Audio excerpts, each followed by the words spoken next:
প্রিয় কুড়িগ্রামবাসী, পদ্মায় দ্বিতীয় সেতু হচ্ছে, যমুনার উত্তরে দ্বিতীয় যমুনা সেতু হচ্ছে, আর কুড়িগ্রামের মানুষ স্যালো ইঞ্জিনের নৌকা দিয়ে নদী পারাপার হচ্ছে।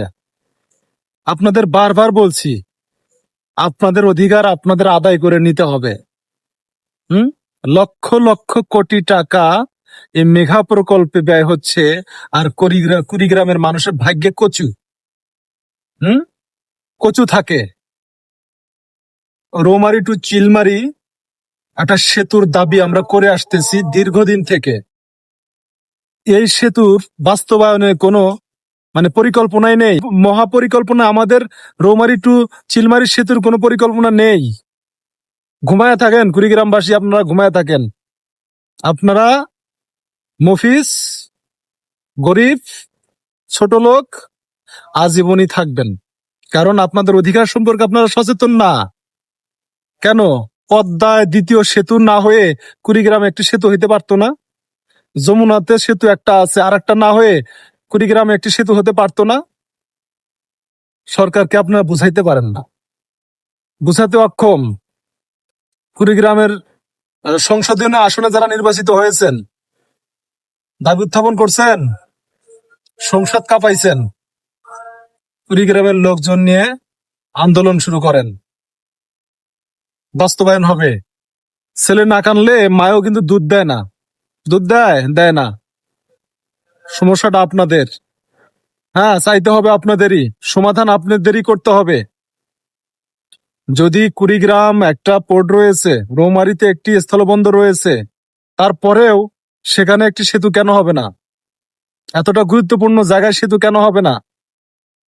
কুড়িগ্রামের পূর্ব অংশে রৌমারী, রাজীবপুর, অলিপুরে কিছু অংশ, এই অঞ্চলের মানুষ কুড়িগ্রাম যাইতে তাদের স্যালো মেশিনের নৌকায় লাগে হচ্ছে ৩-৪ ঘন্টা। তারপর জেলা শহরে যেতে হয়।